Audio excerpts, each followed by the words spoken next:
As we are wrapping up Heart Month, we're focusing on our heart health. So with us today is Cone Health cardiologist, Dr. Christopher Schumann with the Cone Health Heart Care at Northline Avenue. Let me get that out. All right, so let me give you an easy one because you're going to be able to speak a whole lot better than I am this afternoon. All right, let's talk about the biggest misconception that people have about heart health that you'd like to set the record straight about. Well, hi, Tanya. Thank you for having me on today. There's quite a few misconceptions that I often hear about heart disease. One common one is patients saying, I'm too young to have heart disease, that's something that affects older patients. And while it's true that heart disease is very prevalent as we get older, every day in clinic, I see middle-aged adults and even young adults who have heart disease. So it's really something that can affect people of all ages and something we all need to be aware about. Okay, yeah, because I think a lot of people, you're right, think that heart problems only affect the older adults. So is there then a certain age that we should start paying attention to our heart health? So I would say right now, it really doesn't matter how young you are. You're never too young to start developing those lifestyle habits that are going to lead to a healthy heart both now and for decades. And I also think it's very important, even for young adults to be aware of those risk factors that can lead to the development of heart disease. And there's kind of 5 major risk factors that we always think about that can lead to heart disease. Number 1 is smoking cigarettes. Number 2 is high cholesterol. Number 3 is high blood pressure. Number 4 is diabetes. And number 5 is a family history of heart disease. Those are all things that can lead to the development of heart disease, and so important for, even as young adults to be aware of those things. Okay, so with that said, I want to talk about like maybe the top 3 steps people should start making today to support their healthier heart. And since I heard you talk about smoking, I'm guessing you're going to say one of the first things is stop smoking. Yes, absolutely. Smoking is definitely one of the biggest things we see that contributes to the development of heart disease. And so that's, absolutely imperative is quitting smoking.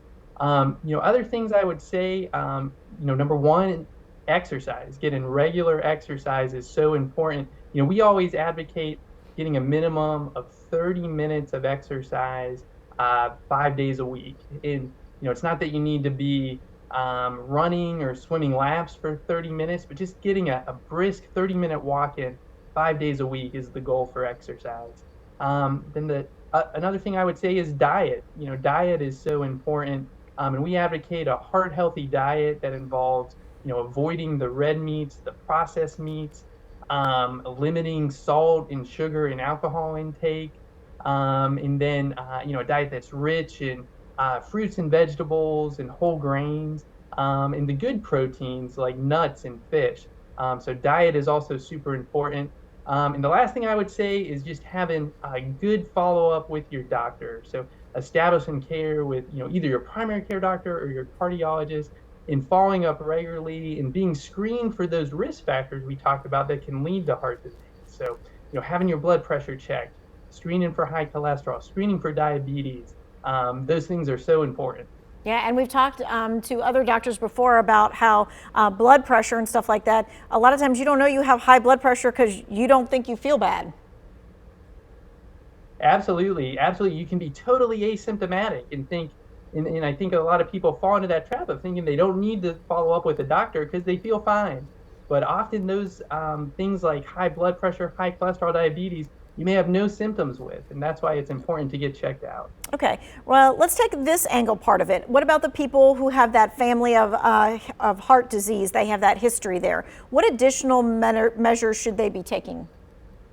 Yeah, so if you have a family history of heart disease, the first step I would say, let your doctor know about it. So if you have either a parent or a sibling who's had a heart attack, had a stent put in their heart arteries, or had bypass surgery for their heart, let your doctor know, because that could mean you're at increased risk of developing heart disease yourself. And a common test that we do, especially in patients who have that strong family history of heart disease, is something called a calcium score. It's a CAT scan of the heart. It doesn't involve any contrast dye. We're actually able to quantify the amount of calcified plaque in the heart arteries.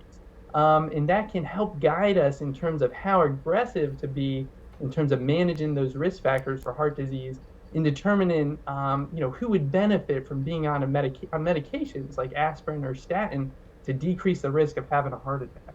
And is that something that only like a cardiologist would order, or is that a primary care doctor kind of thing? Yeah, so that can be ordered by both. So both primary care doctor or a cardiologist can order that calcium score heart scan. Right, and I ask that because I think people want to know, like, how far in do I have to get before I get that kind of test that I think that I might need or that I'm interested in? Yeah, absolutely. Can be definitely ordered by the primary care doctor. Now, if they see a lot of plaque in your heart artery, they most likely will refer you to a cardiologist, but absolutely can be ordered by the primary care physician. Okay, and we know that heart disease disproportionately affects African Americans. Let's talk about that and what kind of steps should be taken to reduce risk.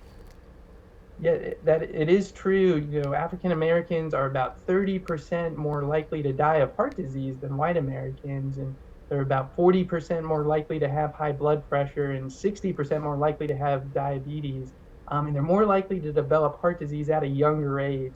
So I think the most important step I think is establishing care with a doctor and getting regular follow-up to look for those risk factors, to have the blood pressure checked, to screen for diabetes. So if any of those risk factors develop, they can be started on medications early to prevent progressing to heart disease.